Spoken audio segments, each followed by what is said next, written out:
Hello students, कैसे हैं आप सब लोग। उम्मीद है आप सब अच्छे होंगे और बढ़िया से पढ़ाई कर रहे होंगे।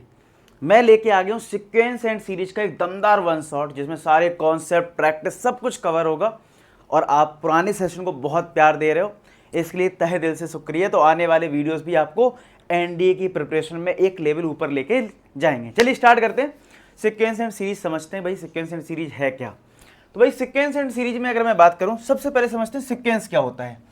भाई सीक्वेंस जो है उसमें कुछ नंबर्स होंगे, ठीक है, और किसी पैटर्न से किसी फॉर्मूले से आ रहे होंगे, किसी फॉर्मूले से। जैसे मैंने अगर नंबर लिख दिया, सपोज करो कोई मैंने एक फॉर्मूला लिखा n² + 1, ठीक है, कोई मैंने आपको एक फॉर्मूला दिया n² + 1। अब मैं यहाँ पे n की डिफरेंट वैल्यू रख लूँ तो मुझे जो नंबर्स मिलेंगे वही मेरा सीक्वेंस होगा। जैसे मैंने n को 1 रखा तो 1 का स्क्वायर 1, 1 + 1 हो गया 2, तो 2 कॉमा, फिर मैंने 2 रखा, 2 का स्क्वायर 4, 4 + 1 5, 3 का स्क्वायर 9, 9 + 1 10। इस तरीके से जो नंबर्स मुझे मिल रहे हैं यही तुम्हारा सीक्वेंस होता है। नहीं, सीक्वेंस कैसे आता है, सीक्वेंस आता है सीक्वेंस आपका आता है क्या, किसी फॉर्मूले से, ठीक है, किसी फॉर्मूले से कुछ नंबर्स क्रिएट होते हैं, उसी को हम सीक्वेंस बोलते हैं। अब ये जो पहला नंबर है, इस पहले नंबर को हम A1 बोलते हैं। क्या बोलते हैं, A1 यानी कि पहला टर्म यानी फर्स्ट टर्म। फिर ऐसे दूसरे नंबर को हम बोलते हैं A2 यानी सेकेंड टर्म। इसको क्या बोलते हैं, थर्ड टर्म। यानी ये टर्म्स हो गए, मतलब जो नंबर्स हैं उनको हमने टर्म्स के बेसिस पे डिफाइन करा। तो ये हो गया तुम्हारा A1 A2 A3। इस तरीके से तुम्हें सिक्वेंस मिल जाता है किसी फॉर्मूले से। सिक्वेंस कैसे आता है, फॉर्मूले से आता है, ठीक है जी। अब इसी नंबर्स को जो हमने देखा, हमारे पास जो नंबर A1 है यानी फर्स्ट टर्म है, A2 है, फिर A3 है, ऐसे नंबर्स आ रहे हैं। अगर इन्हीं सबको मैं ऐड कर दूं तो ये क्या बन जाता है, सीरीज बन जाता है। यानी क्या हुआ, सीक्वेंस क्या है कि किसी फॉर्मूले से हमें कुछ नंबर्स मिलते हैं, अगर उन नंबर्स को प्लस करके लिख देते हैं सीरीज मिलता है। और सीरीज के बाद ही आता है हमारा प्रोग्रेशन, जो कि आप पढ़ते हो अर्थमेटिक प्रोग्रेशन, ज्योमेट्रिक प्रोग्रेशन, आगे हार्मोनिक प्रोग्रेशन में हम पढ़ेंगे आज। तो प्रोग्रेशन की स्टार्टिंग यहाँ से होती है। तो देखो जो सीक्वेंस है, कई बार बच्चों को सीक्वेंस नहीं पता होता है। सीक्वेंस में क्या है, कोई फॉर्मूला है जिसके बेसिस पे नंबर आ रहे हैं। ये नंबर तो कुछ भी हो सकते हैं, 2 5 10 कुछ भी है, ठीक है। लेकिन यहीं पे नंबर्स में अगर मैं एक कंडीशन लगा दूं, बोलूं कि एक पैटर्न फॉलो कर रहे हो, क्या एक पैटर्न फॉलो कर रहे हो, अगर कोई फिक्स पैटर्न फॉलो कर रहे हो, मतलब जो नंबर्स हैं अगर वो कोई पैटर्न को फॉलो करते हैं तो वो बन जाता है प्रोग्रेशन। जैसे कि एक हमारे पास होता है अरिथमेटिक प्रोग्रेशन, अरिथमेटिक प्रोग्रेशन होता है, और एक हमारे पास होता है ज्योमेट्रिक प्रोग्रेशन, ज्योमेट्रिक प्रोग्रेशन, ठीक है। तो दो टाइप के हमारे पास प्रोग्रेशन होते हैं, अरिथमेटिक प्रोग्रेशन एंड ज्योमेट्रिक। हालांकि हार्मोनिक भी है, पहले हम दो से समझ लेते हैं है क्या एक्चुअल में क्या चीजें हो रही हैं। तो भाई अरिथमेटिक प्रोग्रेशन में जो मैं बात कर रहा हूं कि प्रोग्रेशन मिलता है पैटर्न से, तो मैंने अगर नंबर लिख दिए 3, 5, 7, ठीक है, तो आप देख पा रहे हो, और यहां पे लिख दिया मैंने 3, 9, 27।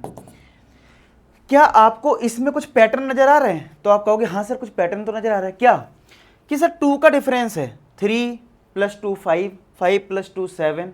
अच्छा इसमें क्या पैटर्न है, इसमें अगर मैं डिवाइड 3 का मल्टीप्लाई करूं, 3 में 9, फिर 9 का 3 में मल्टीप्लाई करा 27, तो यहाँ पे भी कुछ पैटर्न समझ में आ रहा है।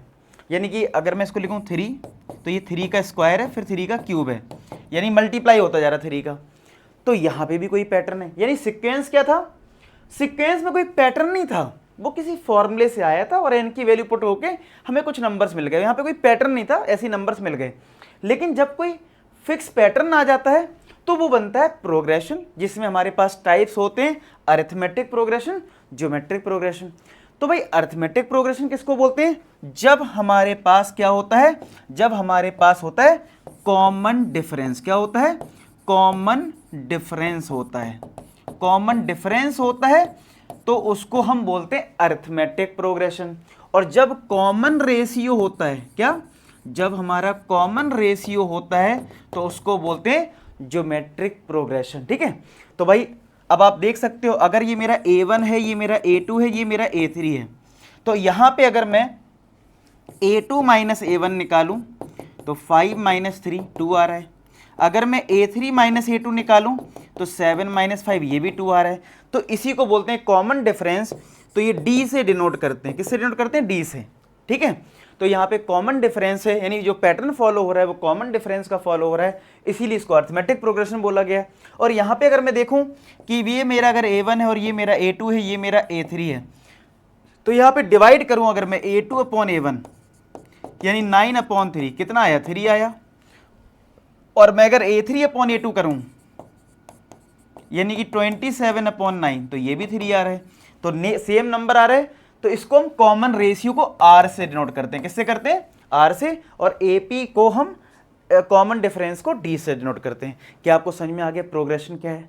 ठीक है। लेक्चर जब आप देख लो ये आपको समझ में अच्छे से आ रहा है तो कमेंट सेक्शन में जरूर बताना, उससे बहुत मोटिवेशन मिलता है यार कि आपके लिए अच्छा काम हो रहा है और आपको समझ में चीज़ें आ रही हैं। ठीक है, तो एक बार जरूर कमेंट सेक्शन में मुझे बताना।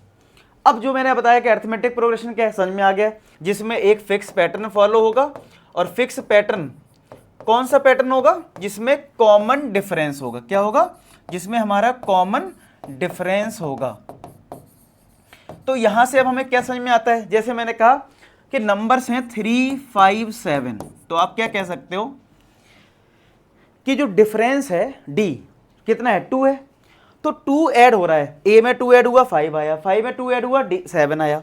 तो अगर मैं फर्स्ट टर्म को ए मान लूं और डिफरेंस हमारा डी है, तो यानी ए में डी ऐड हुआ तभी तो ए प्लस डी आया, फिर डी ऐड होगा तो क्या आएगा? ए प्लस 2d आएगा। समझ रहे हो? तो इसका मतलब ये है, ये हमारा पहला टर्म है, ये हमारा दूसरा टर्म है और ये तीसरा टर्म है। तो काम की बात क्या है? तो यहां से हमें पता लगा क्या कि भाई जो a1 है वो हमारे a के बराबर है। जो a1 है ना वो किसके बराबर है? a के बराबर हो गया। ठीक है, फर्स्ट टर्म यानी a1 जो है वो a के इक्वल हुआ।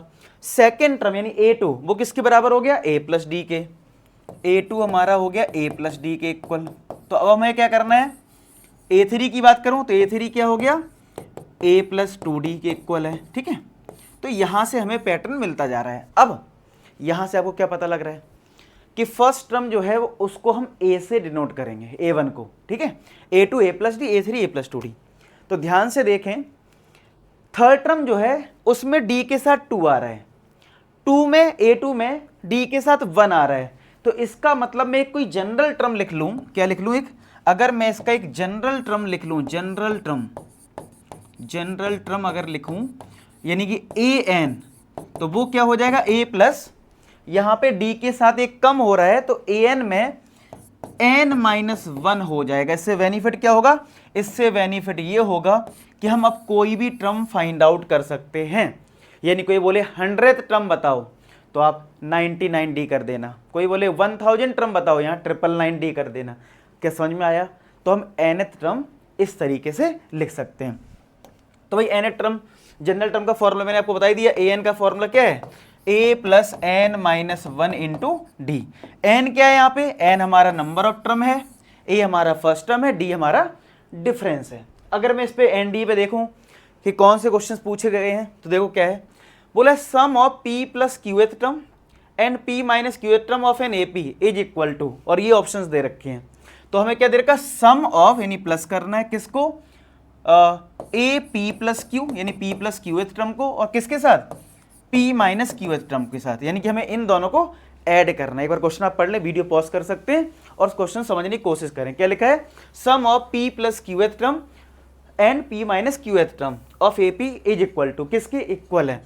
तो भाई AP प्लस क्यू की बात करूं तो अभी हमने सीखा कि an जो होता है वो a plus n minus 1 into d होता है, यानी d में एक कम हो जाता है। ठीक है, यही तो सीखा है।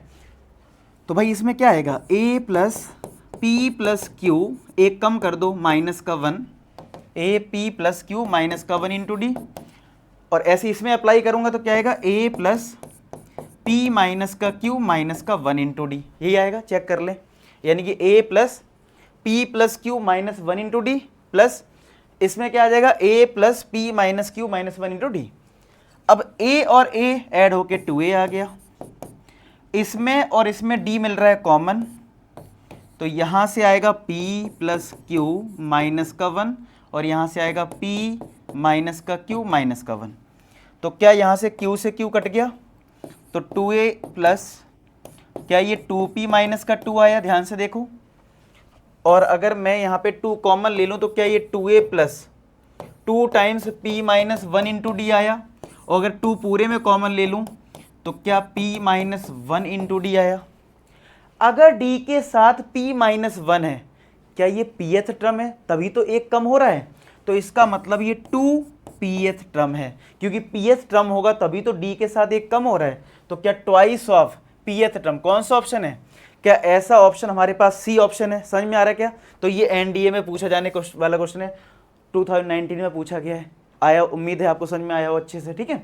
और आगे बढ़ते हैं, तो आगे आप देखेंगे तो क्या है, बोला ये भाई याद कर लेना रिजल्ट, इसकी ट्रिक आपको मैं बता भी दूंगा, इसको याद रख लो। क्या, mth term of AP be 1/n, nth term is be 1/m, then so that mnth term is, ठीक है, हमें mnth टर्म बताना है, ठीक है। तो क्या है इसका मतलब भाई, देखो जरा समझो, पहले आपने 10th क्लास में करा होगा ये क्वेश्चन, अगर आपको याद हो तो ये 10th में होता है, ठीक है। इसका ट्रिक आपको पता भी होगा, नहीं पता मैं ट्रिक बताता हूँ आपको, लेकिन पहले हम इसको प्रॉपर सॉल्व कर लेते हैं, एक बार क्वेश्चन पूरा सॉल्व हो जाए मजा आ जाएगा ना। तो क्या लिखा है, mth टर्म यानी am किसके इक्वल है, 1/n के, और nth टर्म जो है वो किसके इक्वल है, 1/m के। और फिर निकालना क्या है, फिर हमें प्रूफ करना है कि जो mnth टर्म यानी amn वो 1 के इक्वल है, ये हमें प्रूफ करना है। तो एक बताओ, amn की बात अगर मैं करूं तो amn क्या होगा, a प्लस डी के साथ एक कम कर देंगे, यानी कि mn माइनस 1 इंटू डी, यही होता भाई। amn क्या होगा, a plus mn minus 1 into D, यही होगा ना, ठीक है। ओके, अब यहाँ पे हमें क्या करना है, हमें यहाँ पे वैल्यू पुट करनी है, किसकी वैल्यू पुट करनी है, a की और d की वैल्यू पुट करनी है, a और d हमें यहाँ पे पुट करना है। तो कैसे पुट होगा भाई, तो अगर मैं बात करूँ am की, अगर मैं बात करूँ am की, तो am का फॉर्मूला क्या होगा, a plus m minus 1 into d is equal to 1/n। भाई d के साथ एक कम कर दिया मैंने, an में अगर फॉर्मूला लगाओगे तो क्या आएगा, a plus n minus 1 into D किसके इक्वल, 1/m के। तो अगर ये फर्स्ट कंडीशन है और ये सेकेंड कंडीशन है, ठीक है, तो इनको सॉल्व करके हमें a और d निकाल लेना है। कैसे करेंगे, तो दोनों इक्वेशन को कर दो माइनस। तो अगर मैंने दोनों इक्वेशन को माइनस करा तो माइनस माइनस माइनस, a से कट गया, तो यहाँ से क्या आया, m माइनस 1 इंटू डी, फिर ये माइनस है, फिर यहाँ से क्या आया, n minus 1 into d is equal to, यहाँ से है 1/n माइनस, यहाँ से क्या है 1/m, ठीक है, 1/m। तो इसमें और इसमें d मिलेगा कॉमन, तो यहाँ से आएगा m माइनस 1, यहाँ माइनस कॉमन लेंगे तो माइनस का n plus 1 is equal to, n और m का एलसीएम nm आ जाएगा, m यहाँ पहुँच जाएगा और n यहाँ पहुँच जाएगा, ठीक है, 1 से 1 कट गया। तो भाई यहाँ से हमें m minus n into d is equal to m minus का n अपॉन mn मिला। क्लियर है क्या, तो ये कट गया, और कटने का 0 नहीं आता 1 आता है, तो d की जो वैल्यू मिली है 1/mn मिली है। क्या मिली है, d की वैल्यू मिली है 1/mn। अब d की वैल्यू हम फाइंड आउट कर लेंगे और d की वैल्यू पुट कर देंगे। तो भाई d की वैल्यू मतलब d की वैल्यू पुट कर देंगे और a निकालेंगे। तो इसमें d पुट करके a निकाल लो जरा। तो भाई a निकालते हैं, ठीक है, कि a कितना आएगा हमारा। ये क्या हुआ, इसको ऐसे रहने देते हैं। अब हम d को पुट करते हैं, d हमने पुट कर दिया इधर, तो ये कितना आ जाएगा, a plus m minus 1 D की value 1/mn is equal to कितना है, देखो 1/n। तो ये आएगा a प्लस m माइनस 1 का मल्टीप्लाई 1 में हुआ, यही आएगा, अपॉन में क्या है mn is equal to 1/n। तो a कितना आएगा 1/n, ये राइट हैंड साइड में जाके माइनस टाइम्स हो जाएगा m माइनस 1/mn, यही तो आएगा। अब इसकी कैलकुलेशन मैं कहाँ कर दूँ, ये हटा दूँ थोड़ा सा, ठीक है। तो a इक्वल टू कितना आ जाएगा, mn, देखो यहाँ पे एलसीएम आ रहा है, n और mn में एलसीएम क्या है mn, तो यहाँ से m आएगा, और ये ब्रैकेट जब ओपन करोगे तो माइनस का m प्लस का 1 आएगा, ये कट गया। तो क्या a की वैल्यू भी 1/mn आ रही है। तो देखो सॉल्व करने में बहुत टाइम लग रहा है, लेकिन इसका रिजल्ट या इसकी ट्रिक पता होगी तो तुरंत आप करके आ जाओगे पेपर में, ठीक है। और ये आया भी है आपके एनडीए एग्जाम में। तो देखो ए की वैल्यू क्या है, ए की वैल्यू है 1/mn plus mn minus 1 into difference है 1/mn। क्या है, डिफरेंस है 1/mn, ठीक है। बस इसको सॉल्व कर लेते हैं। mn आएगा एलसीएम, तो यहां से आएगा 1, यहां से आएगा mn माइनस का 1, तो 1 1 कट गया, mn/mn, तो ये भी कट गया, आंसर क्या आ गया, 1 आ गया। क्लियर है क्या बात? ओके जी, इतना तो आपको क्लियर हो गया। अब मुझे एक बात बताओ, इसकी ट्रिक क्या सीखी आपने कि अगर मैं मान लो आपको बोलूं 7th टर्म है 1/9 और 9th टर्म है 1/7 और फिर मैं आपसे बोलूं A63 बताओ, तो इसका आंसर क्या होगा, 1। कैसे रिलेट करा? अगर ये नंबर जो टर्म पूछा है और यहां पे कोई नंबर है, सेम चीज उल्टी हो जाए, 9 यहां पहुंच जाए, 7 यहां पहुंच जाए, फिर इन दोनों का प्रोडक्ट का कोई टर्म पूछे, जैसे देख रहा हूं am था 1/n और an क्या था, 1/m, रेसिप्रोकल थे, और पूछ कौन सा रहा था, mn, यानी मल्टीप्लाई, यानी ये दोनों जो है यहाँ पे जो टर्म की वैल्यू है वो आपस में इंटरचेंज हो रहा है, तो इनका मल्टीप्लाई वो किसके इक्वल आ रहा है, 1 के। तो ये ट्रिक आप इस तरीके से याद रखें। तो क्योंकि सॉल्व करना उधर इतना टाइम आपके पास नहीं होता एनडीए एग्जाम में, समझ रहे हो। तो मतलब देखो, हर क्वेश्चन ट्रिक से भी नहीं होगा, कुछ तो होगा, जो होगा उसको करना है, ठीक है। आई बात समझ में? चलो आगे बढ़े। अब हमें क्या है, सम का फॉर्मूला याद करना है, एपी का सम का क्या मतलब भाई, अगर मेरे पास जैसे a1 है पहला टर्म है, फिर a2 है, फिर a3 है, ऐसी बहुत सारी टर्म्स हैं, ठीक है। तो अगर मुझे n टर्म्स है मेरे पास, अगर मेरे पास n टर्म्स हैं तो मुझे इनको ऐड करना है, सम करना है। तो Sn का फॉर्मूला होता है n/2 ब्रैकेट में 2a plus n minus 1 into D, ठीक है।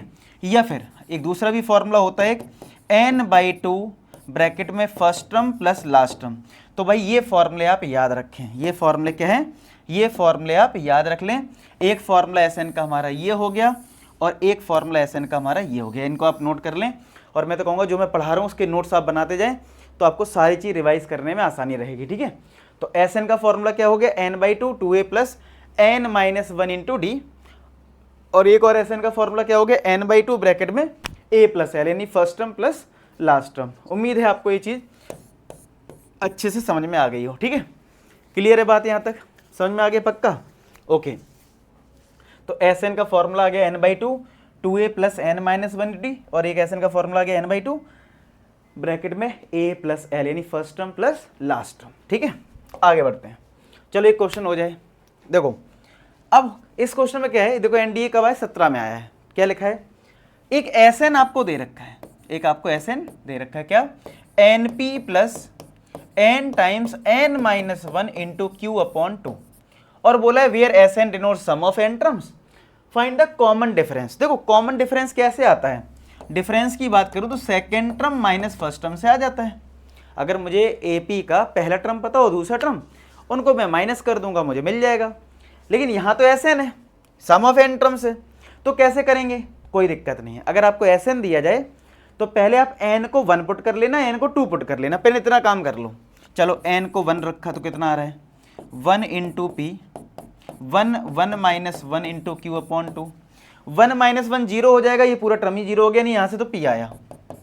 चलो n को 2 रख देते हैं, तो 2p plus 2 minus 1/2 into q, 2 से 2 कट गया, तो ये आया 2p, 2 माइनस 1 यानी 2p प्लस q आ गया, ये आया S2।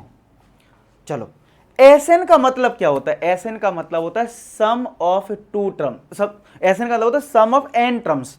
तो आप बताओ S2 का क्या मतलब होगा, सम ऑफ टू टर्म्स, यानी जो S2 आप बोल रहे हो कि S2 की जो वैल्यू है वो किसकी इक्वल है, 2p प्लस q के। तो इसका मतलब है S2 का मतलब है सम ऑफ टू टर्म्स, यानी a1 प्लस a2 है। क्या है, a1 प्लस a2 है, क्योंकि आपको अगर डिफरेंस निकालना है तो आपको a2 पता करना है। तो सर a1 क्या होगा, S1 का क्या मतलब है, sum of one term. One term का मतलब क्या है भाई, पहला टर्म है, ये दूसरा टर्म है, तो S2 का मतलब था सम ऑफ टू टर्म्स, तो लिख दिया मैंने। तो S1 का क्या मतलब है, सम ऑफ वन टर्म, यानी पहला ही टर्म है, मतलब एक ही है, मतलब वो, तो यानी S1 और A1 सेम होता है, यानी पहला टर्म और S1 सेम होता है। इसमें समझ पा रहे हो कैसे हो रहा है। तो Sn वाले क्वेश्चन में आपको क्या करना है, n को 1 रख देना है, n को 2 रख देना है, तो आपको फर्स्ट टर्म और कॉमन डिफरेंस मिल जाता है। इससे आप ये सीखोगे, ठीक है। चलो तो यहां से क्या हुआ, a1 हमारा किसके इक्वल है, p के, तो p प्लस a2 यहां से निकाल लेते हैं, 2p प्लस q, तो a2 कितना आ जाएगा, 2p प्लस q माइनस का p, 2p में p गया तो ये p प्लस q आ गया, a2 कितना आ गया, a2 हमारा आ गया p प्लस q, और a1 कितना था, p के इक्वल था। तो चलो डिफरेंस क्या है, a2 माइनस a1, a2 हमारा p प्लस q और a1 हमारा p है, p से p कट गया तो आंसर क्या आ गया, q के इक्वल। तो कौन सा ऑप्शन है, डी पार्ट। भाई ऐसे क्वेश्चन भी आ जाते हैं, सिंपल है। और ये मैंने आपको पूरा करके दिखाया, जब आपको प्रैक्टिस हो जाएगी आप तो माइंड में कर पाओगे काफ़ी कैलकुलेशन, समझ रहे हो, मतलब ये 10-15 सेकंड से ज़्यादा क्वेश्चन है नहीं, ठीक है। और आगे देखो, बोला what is the sum of n terms, √2 है, √8 है, और ये भी देखो ND का क्वेश्चन है।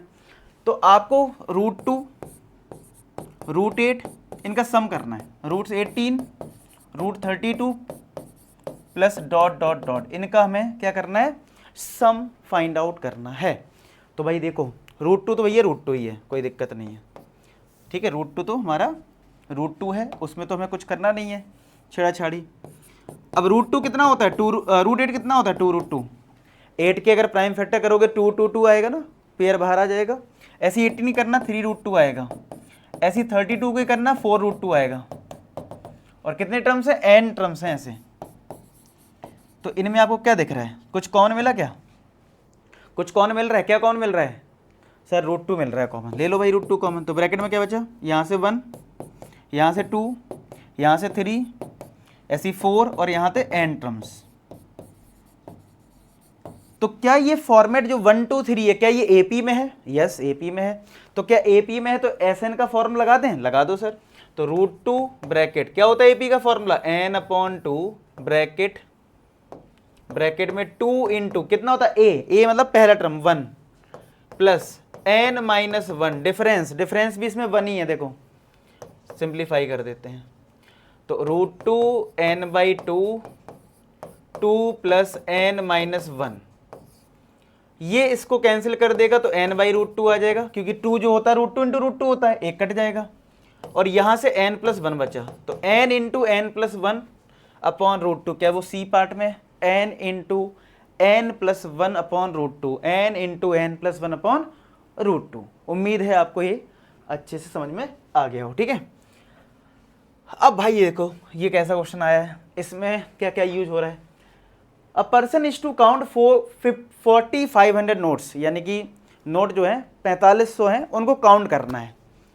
an denote the number of note he count in n minutes, मतलब क्या, मतलब an क्या है कि n मिनट्स में कितने नोट गिनता है। यानी कि अगर मैं a1 की बात करूं तो a1 क्या है कि 1 मिनट में कितने नोट गिनता है। a2 का मतलब क्या होगा, 2 मिनट में कितने नोट गिनता है। पढ़ लो पहले आप अच्छे से क्वेश्चन, ये थोड़ा कंफ्यूज करता है, पढ़ लो आप लोग पहले अच्छे से, फिर हम डिस्कस करते हैं। पढ़ लिया, वीडियो पॉज कर सकते हो, पढ़ लो अच्छे से। तो an दे रखा है कि an denote the number of note he counts in n minutes, यानी n मिनट्स में कितने नोट गिनता है, ठीक है। तो a1 मतलब 1 मिनट में कितने गिन रहा है, a2 मतलब 2 मिनट में कितने गिन रहा है, a3 3 मिनट में कितने गिन रहा है, यही मतलब है इसका, ओके। तो ये बता रखा है कि a1 a2 a3 a10 तक तो a50 है, मतलब पहले मिनट में भी 150 नोट गिन रहा है, 2 मिनट में भी 150 गिन कर रहा है, और a3 3 मिनट में भी इतना ही गिन रहा है 150।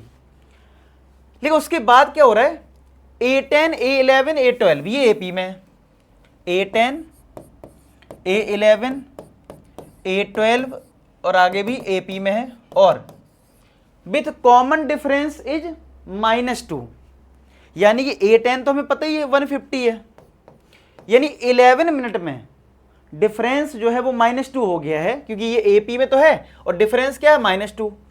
तो अगर इसका a10 ये 50 है तो 2 माइनस करोगे तो a11 आ जाएगा, यानी 148, फिर इसमें आ जाएगा 146, 2 कम हो रहा है ना, तो ये AP बना रहा है, क्या बना रहा है, AP बना रहा है कि भाई 11 मिनट्स में इतने गिनेगा, 12 मिनट्स में इतने गिनेगा, समझ रहे बात को। अच्छा, अब बोला है time taken him to count the all the notes, जो नोट हैं वो कितने मिनट में गिन जाएंगे ये तुम्हें बताना है, ठीक है। अच्छा, शुरुआत के देखो पहले मिनट में, दूसरे मिनट में, हर मिनट में वो कितने नोट गिन रहा है? 150। तो अगर मैं शुरुआत की बात करूं 10 मिनट की, क्या बात करूं, अगर मैं 10 मिनट्स की बात करूं, ठीक है, तो इन स्टार्टिंग 10 मिनट्स कितने नोट गिन लेगा वो? क्योंकि वो पहले मिनट में भी 150 नोट गिन रहा है, दूसरे मिनट में भी 150 मिनट गिन, दूसरे मिनट में भी वो 150 नोट गिन रहा है, तीसरे मिनट में भी वो 50 नोट गिन रहा है, 150। तो स्टार्टिंग के 10 मिनट्स में कितना गिन लेगा? 150 इंटू 10 यानी 1500 नोट्स तो वो नोट जो है गिन लेगा। 10 मिनट में तो काम इतना हो जाएगा। अब आगे कितने मिनट लग रहे हैं ये हमें पता करना पड़ेगा। मतलब हमारे पास टोटल नोट कितने हैं? 4500। अभी भी और कितने बचे हैं हमारे पास? रिमेनिंग नोट जो हैं, रिमेनिंग नोट कितने बचे हैं? रिमेनिंग नोट की अगर मैं बात करूं तो वो हमारे पास अभी भी 3000 बचे हैं, क्योंकि 1500 तो काउंट हो चुके हैं, 1500 तो हमने काउंट कर लिए, लेकिन अभी भी हमारे पास कितने बचे हैं? 3000 बचे हैं, जिनको हमें क्या कहते हैं, काउंट करना है, बाकी है। ठीक है, अब कैसे करा जाए इसको? देखो, इसके लिए आपको एक एपी का पैटर्न पता चल रहा है। A10, A11, 11th में इतने गिन रहा है, 12th में इतने गिन रहा है। तो 10 तक तो हमने ऑलरेडी काउंट कर ही लिया, तो हम यहाँ से सीरीज मानते हैं कि इसके बाद कितने मिनट लग रहे हैं इसको, इसके बाद कितने मिनट लग रहे हैं। ठीक है, अच्छा, रिमेनिंग नोट जो है वो 3000 है, यानी कि A11 यानी 11th मिनट में कितने गिने, 12th मिनट में कितने गिने, ये ऐड होंगे, क्या होंगे? ऐड होंगे, और ऐड होके कितना आना चाहिए? 3000। यानी सम जो है वो हमारे लिए कितना हो गया? 3000। और इसमें सम का जब आप फॉर्मूला लगाओगे n/2 2a plus n-1 into d equal to 3000। n क्या होगा यहाँ पे कि कितने मिनट लगे, और उतने मिनट में हमने 3000 नोट काउंट कर लिए। अब कहोगे सर सम का फॉर्मूला क्यों लगा? देखो दिमाग लगाओ, 11th मिनट में 140 नोट है, 12th मिनट में 146 नोट है, तो इनको ऐड ही तो करोगे तभी तो पता लगेगा 3000 नोट गिन गए कि नहीं गिन गए हैं। समझ पा रहे हो बात को? तभी तो आपको पता लगेगा ना 3000 जो है नोट वो तुम्हारे कंप्लीट हुए हैं या नहीं हुए हैं। क्या बात आपको क्लियर हुई? आगे बात समझ में? तो उसी से तो पता लगेगा आपको। उम्मीद है आपको ये चीज़ क्लियर हो गई है बात। ठीक है, इस वजह से आपको ये चीज़ ध्यान रखनी है। ठीक है, तो ये सम का फॉर्मूला लगा दो। चलो लगाते हैं। एन तो हमें निकालना है। 2a, a हमारा पहला टर्म 148 होगा, तो 2 इंटू 148, एन हमें पता करना है, डिफरेंस है माइनस का 2 इक्वल टू 3000। सिंप्लीफाई करते हैं। देखो 2 यहाँ पे भी है, 2 यहाँ पे भी, कॉमन ले लेते हैं, ये 2 कट जाएगा, तो n/2 इंटू 2 कॉमन लिया, तो यहाँ से 148 आया, और ये 2 कॉमन चला गया तो -1 बचा, तो ये माइनस का n यानी माइनस मल्टीप्लाई हो जाएगा ना, और प्लस का 1 हो जाएगा इक्वल टू 3000। 2 से 2 कट गया, तो ये कितना आ जाएगा? n 149 माइनस का n इक्वल टू 3000। ठीक है, तो यहाँ से क्वाड्रेटिक बन जाएगा तुम्हारा। ठीक है, तो क्वाड्रेटिक देखो ऐसे बन जाएगा। देखो ये हमारा बन रहा है, हाँ ये क्वाड्रेटिक बन गया। देखो n स्क्वायर आप लोग करके देख लो, n स्क्वायर माइनस का 149 प्लस 3000। तो सॉल्व करोगे तो 2 फैक्टर तुम्हारे ये आ जाएंगे, करके देख लो एक बार। तो n की यहाँ 2 वैल्यू आएंगी, 24 और 125। तो 125 तो रिजेक्ट होगा। क्यों 25 रिजेक्ट होगा भाई? खुद से सोचो, जब 10 मिनट में तुमने 1500 नोट गिन लिए हैं, 3000 और बचे हैं, तो भाई 2 गुना टाइम लग जाएगा, 3 गुना टाइम लग जाएगा, ठीक है, 4 गुना टाइम लग जाएगा। ये थोड़ी ना 125 गुना टाइम, समझ रहा हूँ? 125 बहुत 10 गुना हो गया, मतलब 10 गुना तो नहीं लगेगा ना, कॉमन सेंस है भाई। 10 मिनट में जब 1500 नोट गिन गए तो 125 मिनट तो नहीं लगने वाले हैं इसको, ये कॉमन सेंस है। तो फाइनली हमारा जो n इक्वल टू 24 होगा वो हो जाएगा, और 10 मिनट हमें शुरुआत में लगे थे, और 24 हमारा यहाँ से आंसर, मतलब इस क्वाड्रेटिक को सॉल्व करके हमारा n की वैल्यू कितनी आ रही है? 24। तो n हमारा 24 आया, और 10 मिनट हमें यहाँ लगे थे, टोटल कितना हो जाएगा? 34 मिनट्स में हम अपने 4500 नोट्स को गिन लेंगे। क्या ये बात क्लियर हो गई सबको? सबको अच्छे समझ में आ गया? पक्का? ठीक है, तो अगर ये आपको क्वेश्चन अच्छा लगा है तो भाई फटाफट आप नोट कर लें इसको। ठीक है, अब क्या है, इंपॉर्टेंट रिजल्ट कुछ याद रखने, क्या कि if constant term added to subtract, added या सब्सट्रैक्ट करते हैं एपी में, तो रिजल्टिंग सीक्वेंस एपी में रहता है। क्या है इसका एग्जांपल, जैसे फॉर एग्जांपल मैं कहूं 3 5 7, ये एपी में है, ये क्या है एपी में है। अगर मैं इसमें 2 ऐड कर दूं सब में, तो 5 7 9, तो क्या ये अभी भी एपी में है? तो इस नोट का मतलब ये होगा कि अगर किसी एपी में अगर कुछ ऐड या सब्सट्रैक्ट करते हो तो रिजल्टिंग सीक्वेंस एपी में ही रहता है। ठीक है, ओके जी। ऐसे ही कोई नंबर आप मल्टीप्लाई करते हो, if each term is of a given AP multiply और divide by any constant non zero constant number, zero मत ले लेना, तो भी क्या होगा, हमारा जो रिजल्टिंग सीक्वेंस है वो किसमें रहेगा, एपी में। तो ये भी चीज आपको याद रखनी है सेम तरीके से। इस पे देखो ये बहुत अच्छा क्वेश्चन है, बोला गया है ये एपी में है, सो दैट 1/a। अब ऐसा क्वेश्चन अगर आ जाए जिसको ये ट्रिक पता ना हो जो अभी मैंने बताई है, देखो वो जो बताया ना लगता देखने में बहुत आसान है कि हम एपी में कुछ ऐड कर देंगे तो एपी में है, लेकिन जब तक उस पर क्वेश्चन एक नहीं करोगे अच्छा सा तो मज़ा नहीं आता है। ठीक है, तब तक वो मज़ा नहीं आता है, इस बात का ध्यान रखें। ठीक है, तो कैसे होगा, कैसे उसका यूज करना है, ये तो बहुत अच्छा लग रहा था कि अच्छा 3 5 7 अगर एपी में है तो 2 ऐड कर दिया तो एपी में है, ये तो मज़ा आ रहा है। लेकिन इसका क्वेश्चन कैसे बन गया ये, अगर तुमने ये रूल अप्लाई नहीं करे जो मैंने बताया है तो आप इस क्वेश्चन को बहुत लेंदी कर दोगे। आप पता चले एपी में है, ये पहला टर्म है, ये दूसरा टर्म है, ये तीसरा, आप लगाने लगोगे a2 - a1 = a3 - a2, difference same करने में लग गए। ठीक है, कैलकुलेशन हो गई ज़्यादा, कैलकुलेशन क्या हो गई, बहुत ज़्यादा हो गई जी। ठीक है, तो कैलकुलेशन तो हमें कम करनी है, कैसे करेंगे, देखो अभी हमें क्या दे रखा है, b + c - a/a, c + a - b/b, a + b - का c/c, ये बोला गया है एपी में है। और हमने क्या सीखा है कि एपी में हम कुछ ऐड और सब्सट्रैक्ट कर सकते हैं, रिजल्टिंग सीक्वेंस एपी में ही रहता है और hमें ये एपी में प्रूफ करना है। अच्छा तुम कहोगे सर ये क्वेश्चन तो ऑब्जेक्टिव में कैसे आएगा, अरे भाई बोल देगा यहाँ सो दैट लिखा है लिख देगा, then 1/a 1/b 1/c are in, option दे देगा ना। ठीक है, तो परेशान मत हो, इसको ऑब्जेक्टिव बनाया जा सकता है। अब ये सोचो इसमें कि मैं ऐसे क्वेश्चन जब आए ना ट्रिकी टाइप के, तो ये दिमाग लगाना ऐसा मैं क्या करूं कि सब में सारे जो नंबर हैं यूनिफॉर्म हो जाए, यानी एक जैसे हो जाएं कुछ। तो यहाँ पे लग तो रहा है कि ये b + c है, यहाँ पे c + a है, यहाँ पे a + b है। अगर ये प्लस का a हो जाए, ये प्लस का b हो जाए और ये प्लस का c हो जाए, तो क्या सब a + b + c नहीं बन जाएंगे, बताओ बन जाएंगे ना। आपको यहाँ से बन तो जाएंगे, मज़ा आ जाएगा। तो कैसे बनेगा ये प्लस का, सोचो।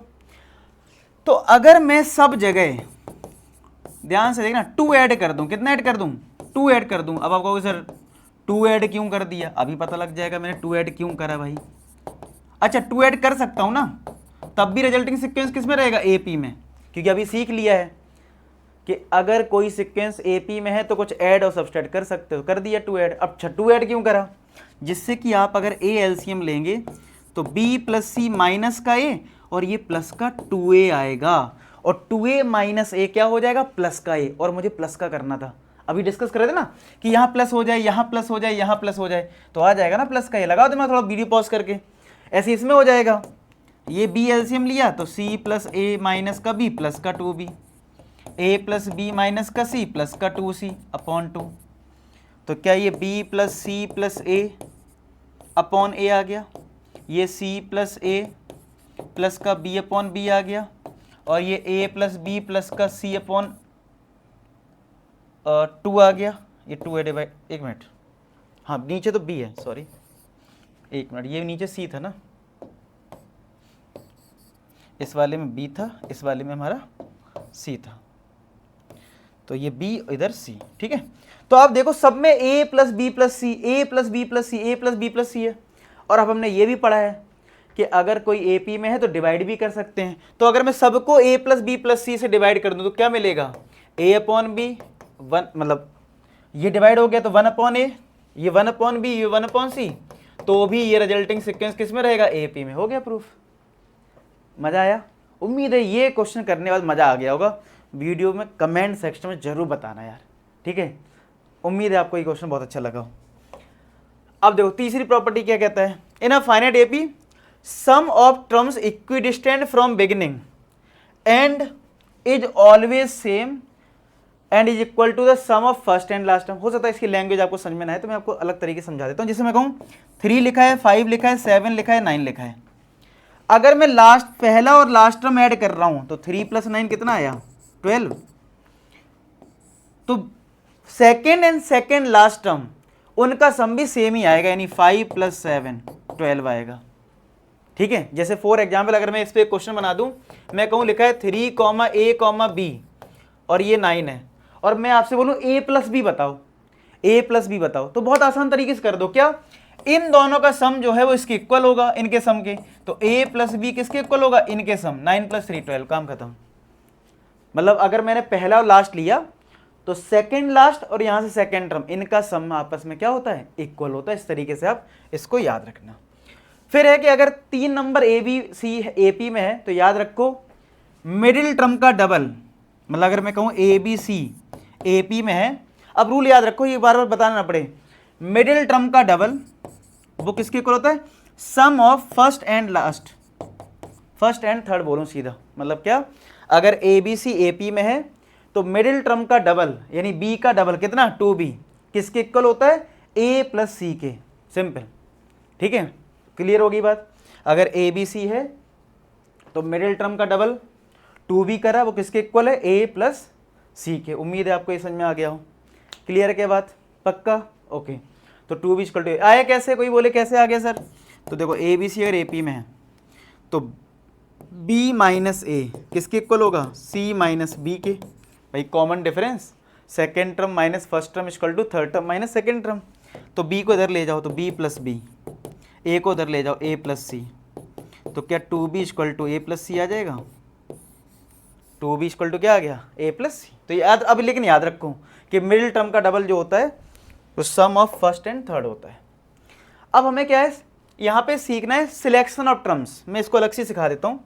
ये 3 टर्म्स की बात कर रहे हैं, मैं सारे बता देता हूँ। अगर एक हेडिंग लिख लो आप लोग, selection of terms, selection of, अरे कुछ ज्यादा ही हो गया, selection of terms, selection of terms. देखो वैसे तो नॉर्मली अगर मैं AP की अगर आपसे बात करूं, अगर नॉर्मली मैं अगर आपसे AP की बात करूं तो आपको पता है कि हम AP में जनरली क्या करते हैं, पहला टर्म A लेते हैं, फिर A + D लेते हैं, फिर A + 2D लेते हैं, ठीक है, डॉट डॉट डॉट। लेकिन कभी कभी ऐसा आ जाता है क्वेश्चन सम ऑफ 3 टर्म्स, ठीक है, तो ऐसे केस में क्या होता है, हम इस तरीके से लेने को ये भी ले सकते हैं, ये 3 टर्म, ये और ये, लेकिन इसमें कैलकुलेशन थोड़ी ज़्यादा रहती है। अगर सम ऑफ 3 टर्म्स आ जाता है तो आपको याद रखना है कि अगर 3 टर्म्स पे बेस क्वेश्चन आ जाए और सम की बात कर रहा हो कि सम ऑफ 3 टर्म्स, तो उस टाइम तुम टर्म्स लेना है A - D, A और A + D। क्या लेना, A - D, A + D, अगर 3 टर्म्स का क्वेश्चन है। अच्छा बेनिफिट क्या होता है, अगर मैं इनको ऐड करूंगा ना तो D से D कट जाता है, ये बेनिफिट हो जाता है। इसलिए ये मैं आपको सिलेक्शन ऑफ टर्म्स बता रहा हूं, ठीक है। ऐसे ही अगर 4 टर्म्स का क्वेश्चन आ जाए, 4 टर्म्स का, मतलब 3 टर्म्स का मैंने बता दिया, A - D, A + D, तो 4 टर्म्स का क्या होगा, 4 टर्म्स का होगा A- का 3D, A- का D, A + का D, A + का 3D, ठीक है। तीसरा हमारा हो जाता है, आ जाए बाई चांस, वैसे आएगा नहीं 5 टर्म्स का, लेकिन आ जाए बाई चांस तो पता हो, तो भाई 5 टर्म्स में क्या होगा, तो 5 टर्म्स का होता है, लिख लो आप लोग, A - D, A - 2D, A- का D, A + D, A + 2D। Note कर लीजिए, अगर आपके पास 3 टर्म्स का आ जाए तो भाई हमारे ये होते हैं, 4 टर्म का आ जाए तो ये होते हैं, और 5 टर्म्स का आ जाए तो भाई भैया जी ये होते हैं। नोट कर लें आप लोग, इस तरीके से हमारे पास 5 टर्म्स का ये लॉजिक है, ठीक है। 3 टर्म्स का ये, 4 टर्म्स का ये और 5 टर्म्स का ये। 3 टर्म्स का क्या है, A - D, A + D। 4 terms का क्या है, A - 3D, A - D, A + D, A + 3D। 5 terms का क्या है, A - 2D, A - D, A plus D A plus 2d, ये नोट कर लीजिए। लेकिन ज़्यादातर क्वेश्चन 3 टर्म से बनते हैं, इस बात का ध्यान रखें। हो गया नोट जी। चलो अब जरा एक इंपॉर्टेंट रिजल्ट और समझ लेते हैं कि कभी अगर आपको Sn दे दिया जाए, क्या दे दिया है Sn, और कोई टर्म पूछा जाए, 5th term, 6th term, 7th term, 8th term, तो Tn का सीधा फॉर्मूला लगा सकते हो, मतलब एन टर्म का Sn माइनस का Sn माइनस 1।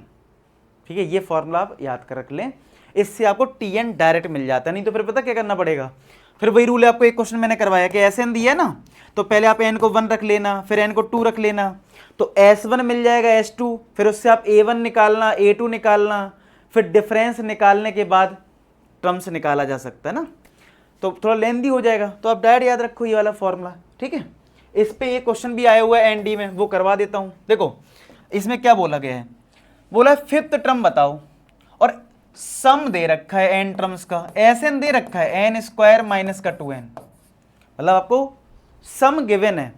तो एक तरीका तो ये है कि आप n को 1 रख दो, n को 2 रख दो, फिर आप A2 निकाल लो। कैसे निकालोगे, अभी करने के दिखाया था वैसे ही, A1 निकाल लो, फिर डिफरेंस आएगा A2 माइनस A1। ठीक है, डिफरेंस पता है, फर्स्ट टर्म पता है, और तुमसे क्या पूछ रहा है 5th टर्म, तो 5th टर्म क्या होगा A प्लस 4d। करके देख लो इस वाली मेथड से कितना आ रहा है आंसर। एक तरीका तो ये है, लेकिन अब तुमने एक फॉर्मूला सीख लिया है, कौन सा, Tn का, यानी nth टर्म का, क्या है Sn माइनस का Sn माइनस 1, तो ये लगा दो ना सीधा। तो तुमसे 5th टर्म पूछ रहा है, तो T5 किसके equal, S5 minus 5 minus 1 S4, तो इसमें सीधा S5 और S4 निकाल लो, इधर पुट कर दो आंसर, तो क्लियर है। तो S5 कितना होगा, 5 पुट करो, 5 का स्क्वायर 2 इंटू 5 माइनस S4 4 का स्क्वायर माइनस 2 इंटू 4, तो 5 का स्क्वायर 25 माइनस 10 कितना हो गया 15, माइनस ये 16 माइनस 2 4 जा 8 यानी 8, तो 15 में 8 गया, कितना आ गया 7 आ गया। तो उससे भी आ जाएगा, इससे भी, ये ज़्यादा आसान है। तो आप इस मेथड को अभी आपको पता होना जरूरी है। अब आ जाते हैं, ये क्वेश्चन मैं आपको करवा देता हूँ जिसमें सिलेक्शन ऑफ टर्म्स पे बेस्ड क्वेश्चन है। क्या है ये, तो भाई इसमें लिखा है सम ऑफ 3 टर्म्स। तो मैंने क्या सिखाया कि 3 टर्म आपको लेने हैं, a minus D, A plus D, ये 3 टर्म्स आपको लेने हैं।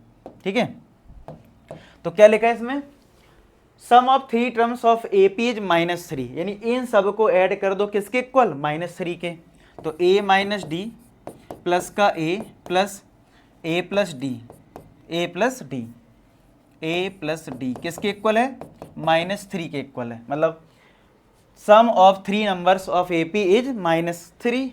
तो हमने क्या करा, a माइनस डी, ये a और ये a प्लस डी किसके इक्वल कर दिया, -3 के, तो d से d कट गया, a कितना हो गया 3a, किसके इक्वल, -3 के।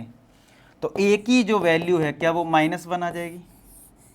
आया समझ में, सम ऑफ 3 टर्म्स ए पी जो है वो -3 था, तो क्या हमारा a जो है वो -1 आ गया। ओके, अब क्या लिखा था, एंड देयर प्रोडक्ट, यानी इनका प्रोडक्ट, यानी कि a माइनस डी, a और a प्लस डी, इन तीनों का जो प्रोडक्ट है वो हमें दे रखा है कितना, 8 के इक्वल। तो यहाँ से d निकाल लो, a को -1 पुट करा, -1 माइनस डी, -1, a को -1 प्लस डी रखा इक्वल टू 8। ये माइनस इसमें मल्टीप्लाई करोगे तो ये प्लस हो जाएंगे दोनों, तो ये फाइनली d-1 है और ये फाइनली d+1 है। तो a minus b, a plus b की आइडेंटिटी बन गई, a square minus b square, 1 यहाँ ऐड होके 9 बन जाएगा। तो क्या d की वैल्यू +-3 आ गई, तो d हमारा एक केस में 3 आ जाएगा, d एक केस में -3 आ जाएगा। a तो फिक्स है -1 है, a तो फिक्स है -1 है, बस अब नंबर निकाल लो, a minus D, a plus D, ये सब है। तो a माइनस डी करोगे तो -1 -3 -4 आएगा, फिर a है, a हमारा -1 है, फिर a प्लस डी करेंगे तो इनको ऐड कर दो तो 2 आ जाएगा। समझ रहे हो, क्लियर होगी बात। ठीक है, अब इसमें देखो क्या होगा, a माइनस डी करोगे तो -1 माइनस ये 3 2 आ जाएगा, फिर a हमारा क्या -1 है, फिर a प्लस डी है, दोनों को ऐड करोगे तो -4 आ जाएगा। तो नंबर आ गए। ठीक है, तो उम्मीद है आपको ये क्वेश्चन भी समझ में आएगा। अब आता है अर्थमेटिक मीन क्या होता है। अरिथमेटिक मीन सिंपल है, अगर एक मेरे पास नंबर ए है और एक मेरे पास नंबर बी है, इसके बीच में मैंने एक ऐसा नंबर पुट कर दिया ए जिससे रिजल्टिंग सीक्वेंस एपी में रहे, किस में रहे, एपी में, तो यही ए जो है वो कहलाएगा अरिथमेटिक मीन। क्या बोला मैंने, ए और बी के बीच में, ए और बी जो है उसके बीच में अगर मैंने एक नंबर ए पुट कर दिया जिसके बाद ये रिजल्टिंग सीक्वेंस जो है वो एपी में रहे, किस में रहे, एपी में, तो ये जो कैपिटल ए आप देख रहे हो वो ए अरिथमेटिक मीन है। क्या है, अरिथमेटिक मीन है। तो अब ये कैसे निकलता है, अब फिर इसका रिजल्ट आप याद रखना, अगर ये एपी में तो हमें पता है कॉमन डिफरेंस होगा, यानी capital A minus small A equal to B minus A को इधर ले आओ तो ए प्लस ए को इधर भेज दो A plus B, 2a equal to A plus B, तो a इक्वल टू आ गया a प्लस बी अपॉन 2। यानी कि अब आपको याद रखना है कि दो नंबर अगर a और b हैं उनका अरिथमेटिक मीन, अगर मेरे पास दो नंबर हैं, एक केस बना लूं, अगर मेरे पास दो नंबर हैं a और b तो इनका जो अरिथमेटिक मीन होता है आप याद रखें a प्लस बी अपॉन 2। अच्छा सर तीन नंबर होंगे तो क्या होगा, तो अरिथमेटिक मीन हो जाएगा a plus b plus c upon 3, मतलब जितने नंबर उतने ऐड करके नंबर ऑफ टर्म से डिवाइड कर दो। सर अगर n नंबर्स हो जाएं यानी a1 a2 a3 an तो अरिथमेटिक मीन क्या होगा sir a1 plus a2 plus a3 dot dot dot an upon n। Clear होगी बात, कितने भी नंबर्स आ जाएं ये लॉजिक याद रहेगा कि आपको अरिथमेटिक मीन है a प्लस बी अपॉन 2, दो नंबर का, तीन का हो जाएगा, तीन को ऐड कर दो, तीन से डिवाइड कर दो, n हो जाए तो n को ऐड करके n से डिवाइड कर दो। दो का कैसे बताया वो याद रखो, ठीक है, और ये रिजल्ट याद रखो दो टर्म्स का, बहुत इंपॉर्टेंट है।